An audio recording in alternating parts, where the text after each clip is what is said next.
అఖిలాండ కోటి బ్రహ్మాండ నాయక రాజాధిరాజ యోగిరాజ పరబ్రహ్మ స్వరూప సమర్థ సద్గురు సాయినాథ్ మహారాజ్కి జై.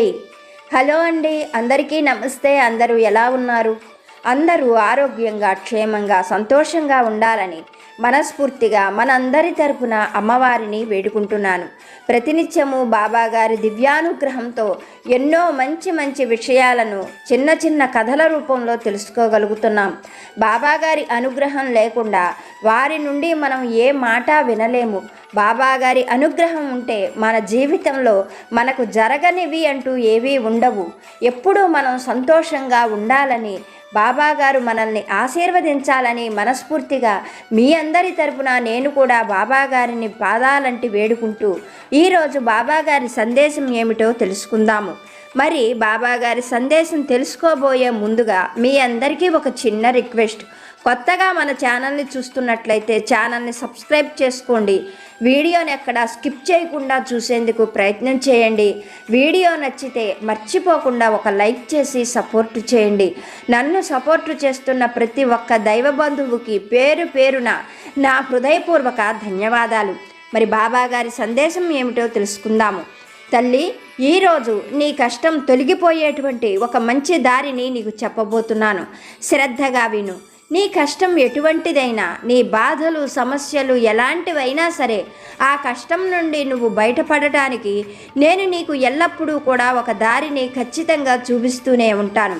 నీకు నాపైన చాలా నమ్మకం ఉన్నది, ఆ విషయం నాకు తెలుసు. అయితే నేను చెప్పేటువంటి మాటలు విని శ్రద్ధగా నువ్వు ఆచరించినట్లయితే నీకు ఉన్నటువంటి ఎలాంటి కష్టమైనా సరే తప్పకుండా తొలగిపోతుంది. నీకు నేను ఎన్నడూ కూడా అబద్ధం చెప్పను. నేను చెప్పేటువంటి ప్రతి మాట కూడా గురుతుల్యము, సత్యవాక్కు. జీవితంలో కష్టాలు కానీ, సుఖాలు కానీ ఏవైనా సరే మనం చేసుకున్నటువంటి కర్మ ఫలితాలే అన్న విషయాన్ని నువ్వు మర్చిపోవద్దు. సాధ్యమైనంత వరకు అందరికీ మంచి జరగాలి అని కోరుకో. అలాగే నీ వంతుగా నలుగురికి చేతనైనంత సహాయం చేసేందుకు ప్రయత్నం చేయి. ఈ సందర్భంలో నువ్వు బాగా గుర్తుపెట్టుకోవలసిన ఒక మాట చెప్పాలి అనుకుంటున్నాను. ఎవరు ఏం చేస్తారో వారు వాటినే తిరిగి ఫలాలుగా పొందుతారు. అయితే ఇప్పుడు నీ మనసులో ఒక అనుమానం మొదలైంది. నువ్వు నన్ను ఒక మాట అడగాలి అని అనుకుంటున్నావు. అది ఏమిటో నేను చెబుతాను, విను. బాబా, నలుగురికి సహాయం చేయమని మీరు చెబుతున్నారు. నాకు తెలిసినంత వరకు నేను ఎవరికి ఏ అపకారము చేయలేదు. వీలైనంత వరకు నేను నలుగురికి సహాయం చేశాను. ధన సహాయం చేశాను, మాట సహాయం చేశాను, చేతి సహాయం చేశాను. కానీ నాకు మిగిలింది ఏంటి బాబా? నేను నలుగురికి సహాయం చేసిన అవమానాలే పడ్డాను. ఎంతోమందికి సహాయం చేసి అవమానాలతో పాటుగా ఇప్పుడు ఈ కష్టాలు కూడా పడుతున్నాను. నేను ఈ కష్టం నుండి బయటపడతాను అన్న నమ్మకం కూడా నాకు పోయింది. నాకు ఏం చేస్తే నేను ఈ సమస్యల నుంచి బయటపడతానో అర్థం కావడం లేదు. నాకు సాయం చేయండి బాబా అని అడుగుతున్నావు కదా. నేను నీతో ఈ విషయాన్నే పదే పదే చెబుతూ ఉంటాను. నా బిడ్డలు ఆచరించేటువంటిది కూడా నేను చెప్పేటువంటి ఈ మాటే. నువ్వు ఎలాంటి పరిస్థితులలో ఉన్నా నేను నిన్ను విడిచిపెట్టను. నువ్వు మాత్రం వీలైనంత వరకు నలుగురికి సహాయం చేసేందుకు మాత్రమే ప్రయత్నం చేయి. కనీసం సహాయం చేయలేకపోయినా అందరికీ మేలు జరగాలి అని మాత్రం కోరుకో. నలుగురి మేలు కోరేటువంటి నిన్ను కొంతకాలం కర్మ ఫలితాలు బాధించిన, కష్టాలు, సమస్యలు వేధించిన నీ జీవితం అంతా కూడా ఆనందంగా గడిచిపోతుంది. ఇది అక్షర సత్యమైన నీ సాయి వాక్కు. నీకు ఎల్లప్పుడూ నేను తోడుగా ఉంటాను అని చెబుతాను. ఎందుకో తెలుసా?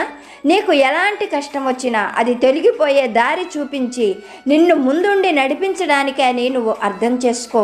నా పైన నమ్మకం ఉంచు. చెప్పినట్లుగా నువ్వు చేశావు అంటే నీ చెడు కర్మ ఫలితాలు తొలగిపోయి నువ్వు కోరుకుంది జరుగుతుంది అంటూ బాబాగారు ఒక చక్కని సందేశాన్ని మనకి అనుగ్రహించారు. మరి బాబాగారు చెప్పినటువంటి ఈ మాటలలోని సత్యం ఏమిటో ఆ సాయి తండ్రి అనుగ్రహంతో ఒక చక్కని కథ రూపంలో తెలుసుకోవడానికి ప్రయత్నం చేద్దాం. వీడియోని ఎక్కడా స్కిప్ చేయకుండా చూడండి. నచ్చితే మర్చిపోకుండా ఒక్క లైక్ చేసి సపోర్ట్ చేయండి. పూర్వం ఒక గ్రామంలో రత్నపతి అనే ఒక వస్త్ర వ్యాపారి ఉండేవాడు. రత్నపతి నివసిస్తున్నటువంటి ఆ గ్రామం ఎన్నో గ్రామాలకు మధ్యగా ఉండడం చేత నిత్యము రత్నపతి చేస్తున్నటువంటి వస్త్ర వ్యాపారం 3 పువ్వులు 6 కాయలుగా విలసిల్లుతూ ఉండేది. ఆ గ్రామం వైపు నుంచి ఎంతోమంది ప్రయాణికులు రాకపోకలు సాగిస్తూ ఉండేవారు. అది ఎంతో పెద్ద గ్రామం కావడం చేత రత్నపతి చేస్తున్న వ్యాపారం వల్ల అతనికి ఎంతో ధనం సమకూరేది. రత్నపతి వస్త్ర వ్యాపారమే కాకుండా తమ తరతరాల నుండి వస్తున్నటువంటి వడ్డీ వ్యాపారం కూడా చేసేవాడు. రత్నపతి అంటేనే ఆ ఊళ్ళో చాలామంది భయపడేవారు. అతని పేరు చెబితేనే అసహించుకునేవారు. వడ్డీ వ్యాపారం చేసేటువంటి రత్నపతి చాలా క్రూరంగా ప్రవర్తించేవాడు.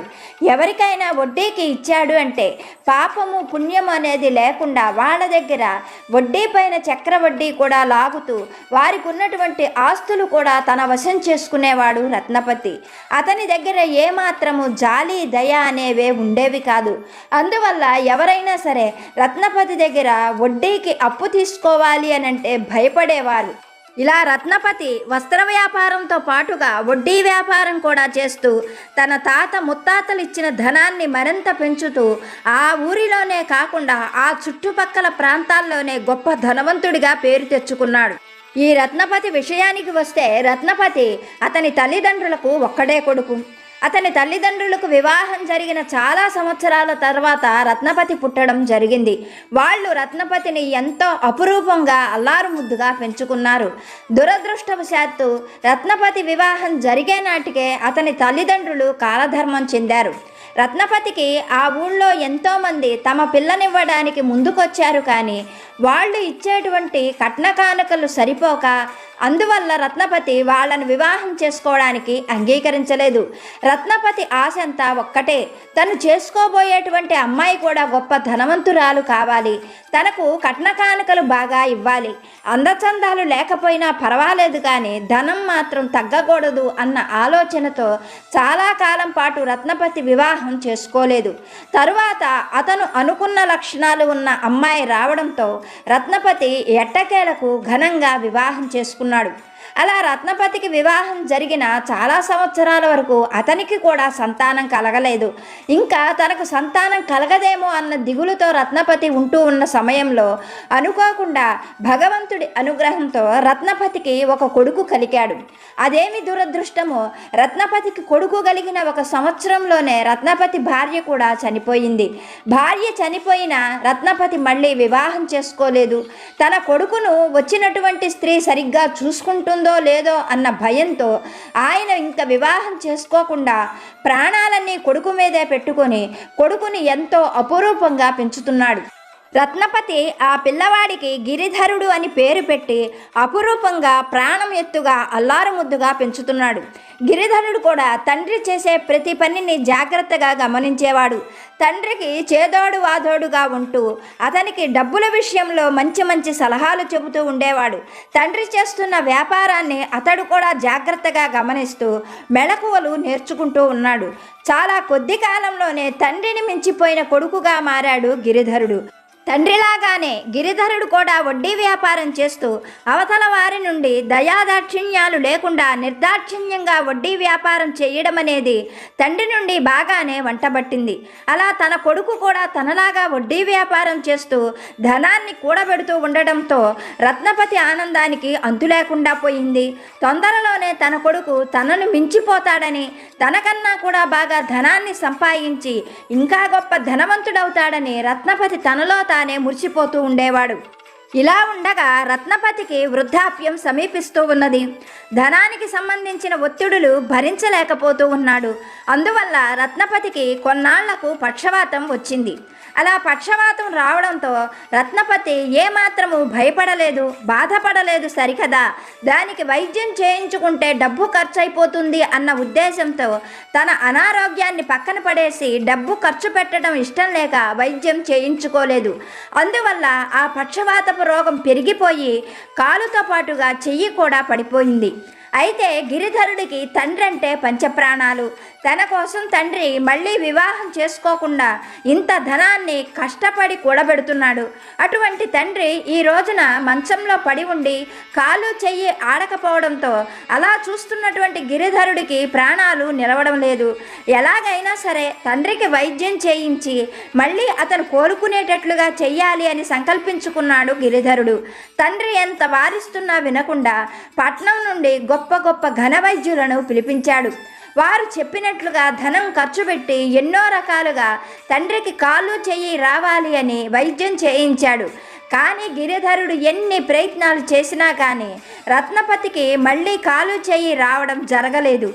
రాను రాను రత్నపతి మంచంలోనే ఉండిపోవలసిన పరిస్థితి వచ్చింది. తండ్రి అలా ఉండటం చూడలేకపోయాడు గిరిధరుడు. ఎలాగైనా సరే, ఎంత కష్టమైనా కానీ, ఎంత ధనం ఖర్చు పెట్టైనా సరే మళ్ళీ తన తండ్రికి పూర్వ రూపం తేవాలని, తన తండ్రి అనారోగ్యం తొలగిపోవాలని అతను చెయ్యనటువంటి ప్రయత్నం లేదు. కొడుకు చేస్తున్న ప్రయత్నాలన్నీ చూస్తున్నటువంటి రత్నపతి కొడుకుని ఎన్నో రకాలుగా వారించేవాడు. ధనాన్ని ఖర్చు పెట్టద్దని, వైద్యులు అలాగే చెబుతారని, వారు చెప్పిన ప్రతి పని చెయ్యవద్దని కొడుకును మందలించేవాడు. కానీ రత్నపతి చెప్పినట్టుగా చేసేందుకు గిరిధరుడు అంగీకరించేవాడు కాదు. గిరిధరుడికి రత్నపతి పైన అంత అమితమైన ప్రేమ ఉండేది. ఇలా కాలం గడుస్తూ ఉండగా ఒకనాడు ఆ గ్రామానికి దక్షిణ దేశ యాత్రకు వెడుతూ ఉన్నటువంటి ఒక గొప్ప సాధువు ఆ గ్రామానికి వచ్చాడు. ఆ సాధువుకి ఎన్నో గొప్ప మంత్రశక్తులు ఉన్నాయి, ఎన్నో గొప్ప తంత్ర పరిహారాలు కూడా ఆయనకు తెలుసు.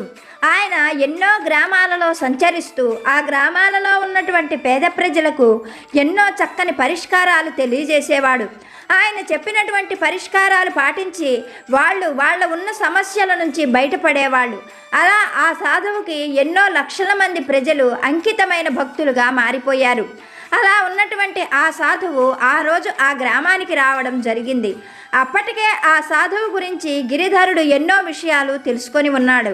ఆయన అలా గ్రామానికి రావడంతో ఆ గ్రామంలో బాధలు పడుతున్నటువంటి ఎంతోమంది ఆయన దగ్గరకు వెళ్ళారు. తమ సమస్యలు చెప్పుకొని తమ కష్టం తీర్చమని ఆయన్ని ప్రార్థించారు.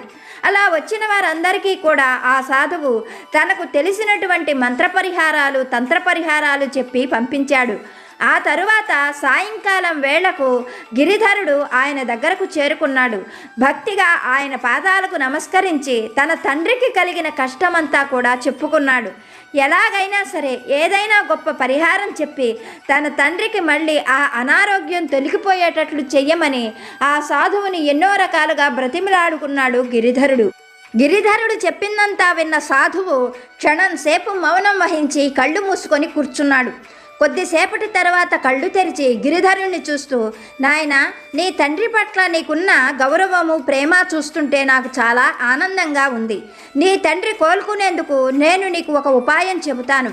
నీ తండ్రితో పాటుగా నువ్వు కాశీనగరం వెళ్ళి అక్కడ ఉన్నటువంటి విశ్వేశ్వరుణ్ణి సేవించి ఆయనకు అభిషేకం చేయించి ఆ జలం గనక నీ తండ్రి సేవించినట్లయితే నీ తండ్రికి ఉన్న అనారోగ్యం తొలగిపోయే అవకాశం ఉన్నది. ఇది ఒక్కటే తప్ప మీకు మరొక మార్గం లేదు అని చెప్పాడు గిరిధరుడితో. గిరిధరుడు ఆ మాటలు వింటూనే సాధువుతో, స్వామి, నా తండ్రి అసలు మంచంలో నుంచి పైకి లేవడమే ఎంతో కష్టంగా ఉంది. అటువంటిది నా తండ్రిని అంత దూరం తీసుకొని ప్రయాణం చేయడం సాధ్యమేనా? మరొక మార్గం ఏమీ లేదా అంటూ ప్రశ్నించాడు. అందుకు ఆ సాధువు గిరిధరుణ్ణి చూస్తూ, నాయన, మరొక మార్గం అంటే నీ తండ్రి తరపుగా నువ్వు కాశీనగరానికి వెళ్ళి ఇప్పుడు నేను చెప్పినట్లుగా అక్కడ ఆ శివుడికి అభిషేకం చేయించి ఆ జలాన్ని నువ్వు జాగ్రత్తగా తీసుకొచ్చి నీ తండ్రి చేత తాగించు. ఫలితం ఏమైనా కనిపించేటువంటి అవకాశం ఉన్నది అని చెప్పాడు. అలా సాధువు చెప్పడంతో గిరిధరుడు ఎంతగానో సంతోషించాడు. భక్తిగా ఆయన పాదాలకు నమస్కరించి ఆయన దగ్గర సెలవు తీసుకొని కాశీ ప్రయాణం చేయాలని నిర్ణయించుకున్నాడు. అలా గిరిధరుడు కాశీ ప్రయాణం చేసేందుకు సన్నాహాలు చేసుకుంటూ ఉండగా అది గమనించినటువంటి రత్నపతి కొడుకుతో, నువ్వు ఇప్పుడు కాశీనగరం వెళితే ఎలా? మన వడ్డీ వ్యాపారం, వస్త్ర వ్యాపారం ఏమైపోతాయి? నాకు వచ్చినటువంటి ఈ అనారోగ్యం గురించి నువ్వు పట్టించుకోవద్దు.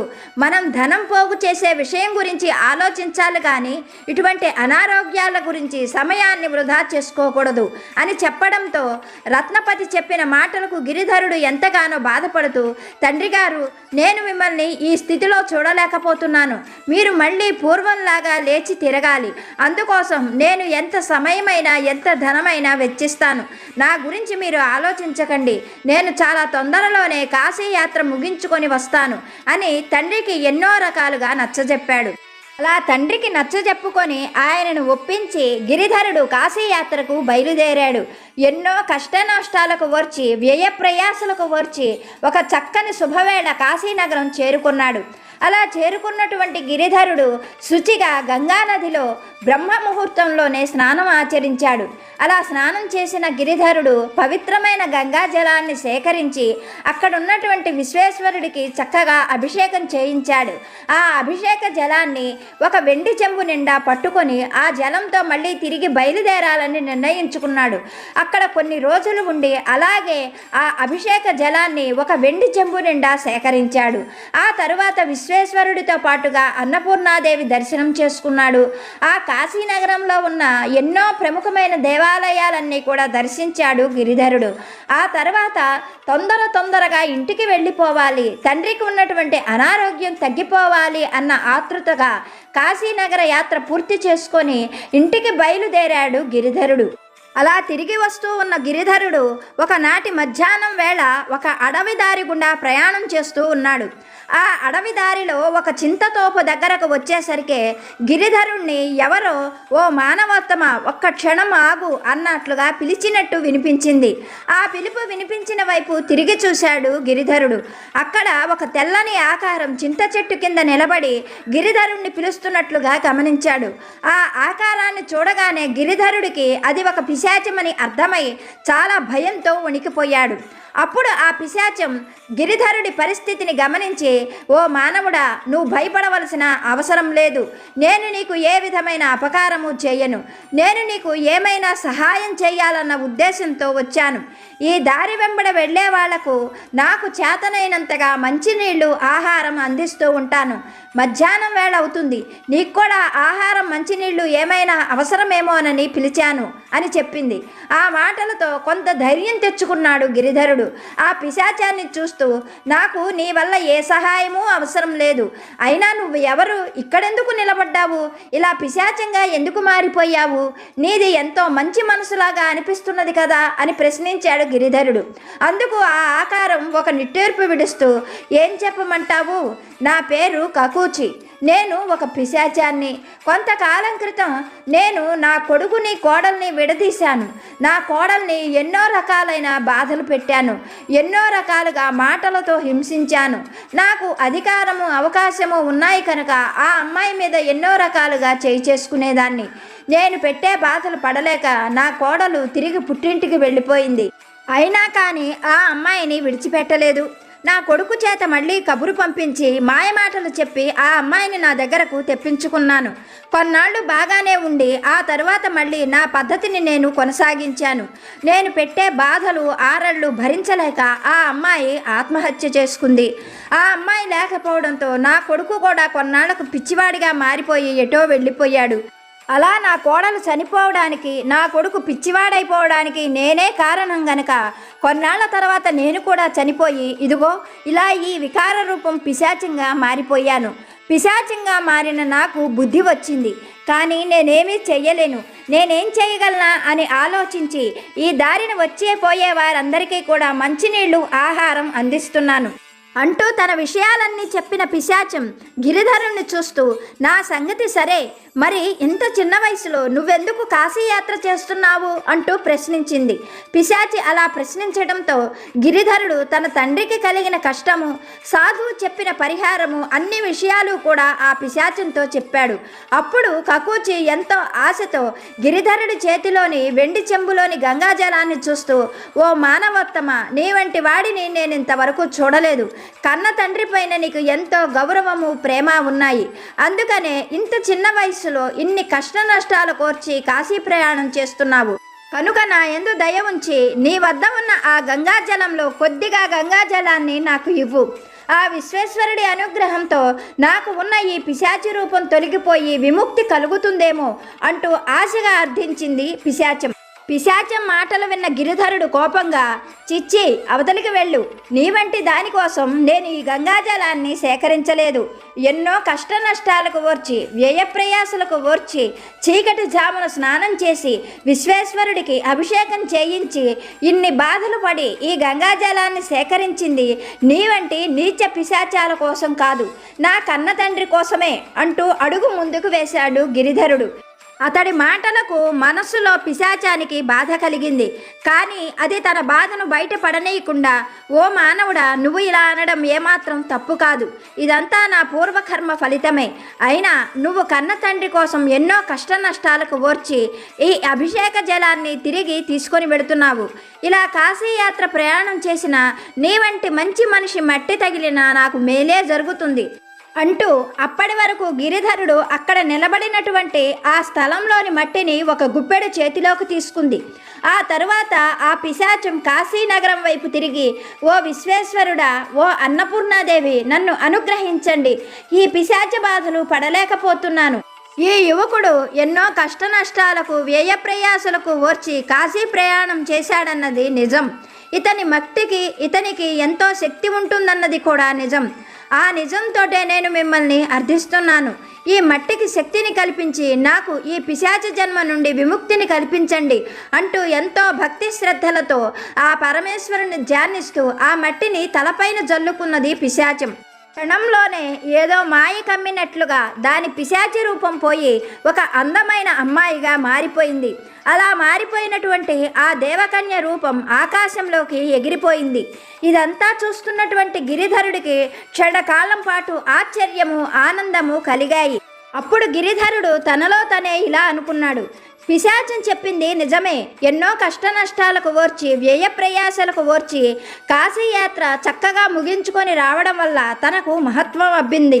అందువల్లే తను నుంచున్న మట్టికి కూడా అంత శక్తి కలిగి పిశాచ రూపం దానికి తొలగిపోయింది అని తనలో తానే ఆనందించాడు. ఒకంత అహంకారం కూడా గిరిధరుడికి కలిగింది. ఆ తరువాత గిరిధరుడు తొందరగా మళ్ళీ ప్రయాణం మొదలుపెట్టాడు.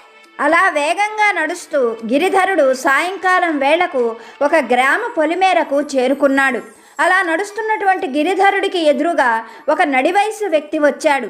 అతడు గిరిధరుడికి భక్తిగా నమస్కరిస్తూ, అయ్యా, ఎవరు మీరు? ఎక్కడికి ప్రయాణం చేస్తున్నారు? సాయంకాలం వేళ అవుతూ ఉన్నది. చీకటి పడుతూ ఉన్న వేళ ప్రయాణం చేయడం అంత మంచిది కాదు. నా మాట వినండి, నేను మీకు ఏమైనా సహాయం చేయగలనేమో చెప్పండి అంటూ అర్థిస్తున్నట్లుగా గిరిధరుణ్ణి అడిగాడు. అతడి మాటలకు గిరిధరుడు క్షణం సేపు ఆగి ఆ వ్యక్తిని తేరిపారా చూశాడు. అతను ఒక నడివయసు వ్యక్తి. అతని దగ్గర ఒక తోపుడు బండి ఉంది. ఆ తోపుడు బండిలో సుమారు 10 సంవత్సరాలు ఉన్న ఒక చిన్న పిల్లవాడు ఉన్నాడు. ఆ పిల్లవాడి ఒంటి నిండా పుండ్లు, ఆ పుండ్ల నిండా చీము, రక్తము కారుతూ ఉన్నది.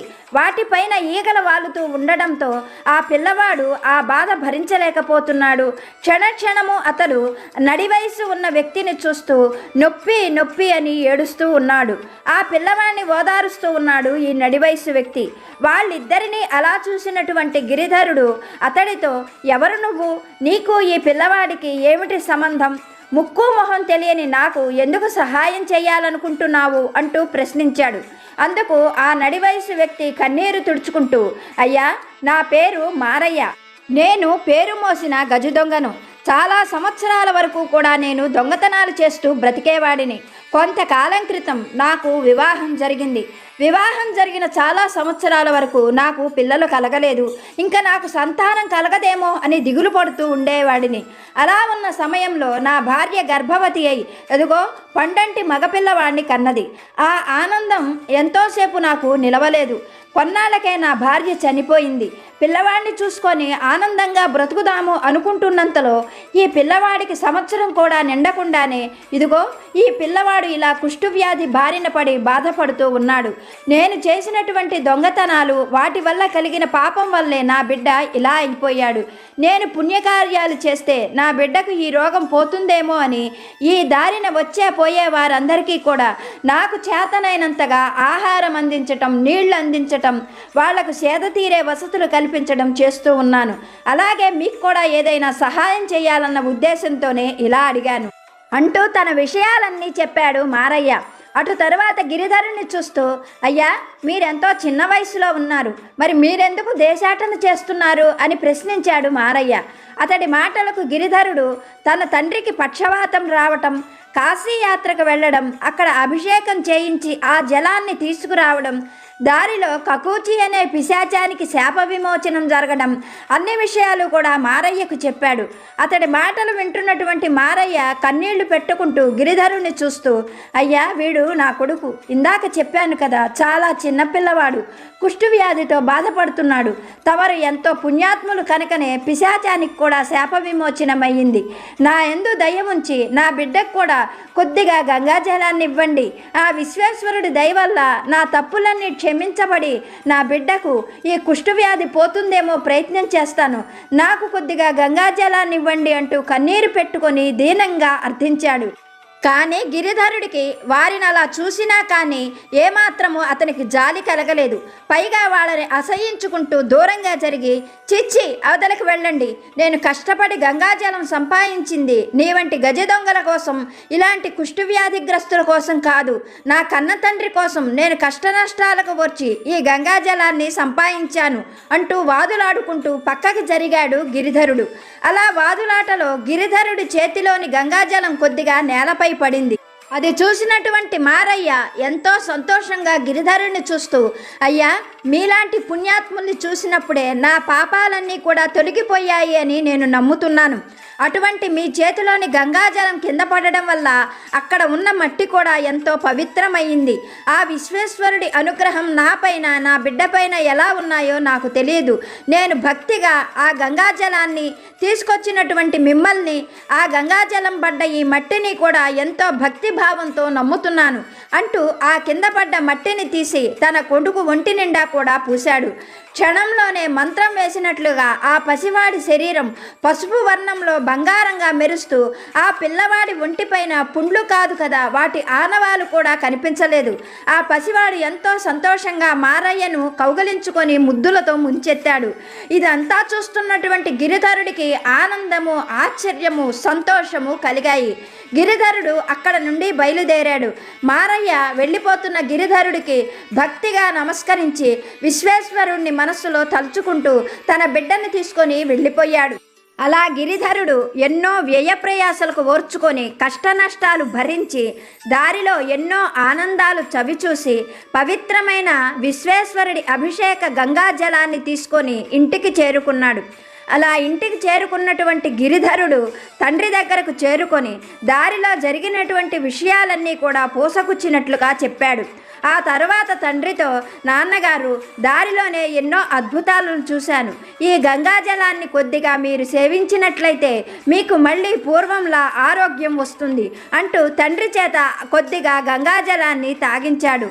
అదేమి చిత్రమో కానీ అప్పటి వరకు కాలు చెయ్యి మాత్రమే పడిపోయినటువంటి రత్నపతికి నోరు కూడా పడిపోయి పూర్తిగా మంచంలోనే ఉండిపోయాడు. జరిగిన ఈ హఠాత్ పరిణామానికి గిరిధరుడికి నోటమాట రాలేదు. దారిలో తను నడిచినటువంటి కాలి మట్టి వల్లే పిశాచానికి ఆ పిశాచ రూపం పోయింది. కొద్ది గంగాజలం మట్టిపై పడి ఆ మట్టి వల్ల కుష్టు వ్యాధి ఉన్న పిల్లవాడికి కూడా అది పోయింది. కానీ స్వయంగా పవిత్రమైన గంగాజలమే తీసుకున్నా తన తండ్రి ఇలా ఎందుకు పూర్తిగా అనారోగ్యానికి లోనయ్యాడో గిరిధరుడికి ఏమాత్రము అంతుపట్టలేదు.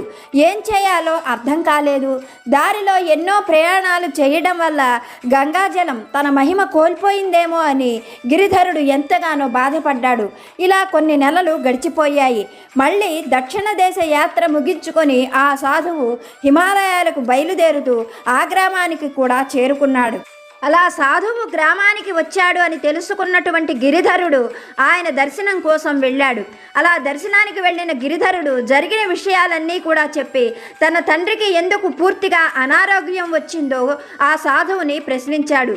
అందుకు సాధువు క్షణం సేపు మౌనం వహించి గిరిధరుణ్ణి చూస్తూ, నాయన, నువ్వు వచ్చేటువంటి దారిలో ఆ పిశాచాన్ని చూశావు కదా, అది తన తప్పు తెలుసుకొని వచ్చేపోయే వారికి చేతనైన సహాయం చేసింది. అందువల్లే గంగాజలం మహిమ అక్కడ పనిచేసింది.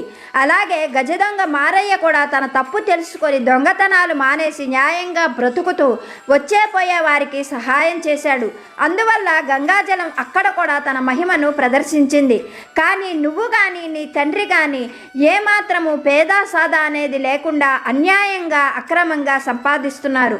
అందువల్లే గంగాజలం ఇక్కడ తన మహిమను ప్రదర్శించలేదు అని చెప్పాడు. అందుకు గిరిధరుడు సాధువును చూస్తూ, అయ్యా, వడ్డీ వ్యాపారం చేయడం మా వృత్తి, అది అన్యాయం ఎలా అవుతుంది అని ప్రశ్నించాడు. అందుకు సాధువు చిరునవ్వుతో, నిజమే, కానీ ప్రతి వృత్తిలోనూ న్యాయము అన్యాయము, ధర్మము అధర్మము అనేవి ఉంటాయి. మీరు ధర్మాన్ని న్యాయాన్ని విడిచిపెట్టి కేవలం అధర్మంగా సంపాదించడమే మీ వృత్తి ధర్మం అనుకున్నారు. ఎవరి పట్ల జాలి దయ అనేది ప్రదర్శించలేదు. అందుకు నువ్వు చేసినటువంటి పనులే ఉదాహరణ. కనుకనే గంగాజలం మీ ఇంట్లో పనిచేయలేదు అని చెప్పాడు సాధువు. సాధువు చెప్పిన మాటల వల్ల గిరిధరుడికి జ్ఞానోదయమైంది. తను ఏం చేయాలో అతనికి అర్థమైన వెంటనే సాధువుకు భక్తిగా నమస్కరించి ఇంటికి వెళ్ళాడు. ఆ మర్నాడు ఊళ్ళో చాటింపు వేయించి తను భక్తిగా తెచ్చిన గంగాజలాన్ని రోగులందరికీ ఉచితంగా పంచడం మొదలుపెట్టాడు. అలాగే వడ్డీ వ్యాపారంలో కూడా న్యాయము అన్యాయము పాటిస్తూ అధిక వడ్డీలు వసూలు చేయకుండా న్యాయంగా తన వృత్తిని కొనసాగించడం మొదలుపెట్టాడు గిరిధరుడు. గిరిధరుడిలో వచ్చిన ఈ హఠాత్ పరిణామంలోని మార్పు ఏమిటో రత్నపతికి అర్థం కాలేదు. కానీ కొన్ని నెలలలోనే రత్నపతికి ఉన్నటువంటి పక్షవాతం క్రమక్రమంగా తగ్గిపోవడంతో రత్నపతికి విషయమంతా అర్థమైంది. అలాగే కొడుకైనటువంటి గిరిధరుడు తండ్రితో సాధువు చెప్పిన మాటలన్నీ కూడా చెప్పాడు. అలాగే తను అలా చేస్తూ ఉండడం వల్ల తనకు ఆనందంగా ఉన్నదని గిరిధరుడు చెప్పడంతో రత్నపతి కూడా అందుకు అంగీకరించాడు. ఆనాటి నుండి ఆ తండ్రి కొడుకులు ఇద్దరూ కూడా నీతిగా న్యాయంగా ధర్మంగా వడ్డీ వ్యాపారం చేస్తూ చాలా తొందరలోనే మంచివాళ్ళు అన్న పేరు తెచ్చుకొని ఆనందమైన జీవితం గడుపుతూ ఉన్నారు. బిడ్డ, నీకు నేను చెప్పవలసిన విషయం అర్థమైంది కదా. నీకు చేతనైనంతగా నలుగురికి మాట సాయం కానీ చేతి సాయం కానీ చేస్తూ ఉండు. నీ ఇంట్లో జరిగేటువంటి ప్రతి ఒక్క విషయాన్ని నేనే చూసుకుంటాను. నువ్వు నలుగురు గురించి ఆలోచించినప్పుడు నేను నీ గురించి ఆలోచించనని ఎందుకు అనుకుంటున్నావు? నలుగురు బాగుంటేనే అందులో నీ బాగు కూడా ఉంటుందని గ్రహించుకో. నీకు నువ్వుగా మడికట్టుకొని కూర్చోవటం కాకుండా బయట ప్రపంచంలోకి వచ్చి సాయం చేసేందుకు నీ వంతు నువ్వుగా ప్రయత్నం చేయి. అప్పుడు నీ ఇల్లు సంతోషాలకు ఆనందాలకు నిలయమవుతుంది అంటూ బాబాగారు ఒక చక్కని సందేశాన్ని, ఆనందం కలిగించే మాటను ఈరోజు గురువాకుగా మనకి అనుగ్రహించారు. ఇప్పటి వరకు వీడియో చూసిన మీ అందరికీ పేరు పేరున నా హృదయపూర్వక ధన్యవాదాలు. మర్చిపోకుండా ఒక లైక్ చేసి సపోర్ట్ చేయండి. మరొక వీడియోతో బాబాగారి ఆశీస్సులతో మళ్ళీ కలుసుకుందాం. సర్వే జన సుఖినో భవంతు.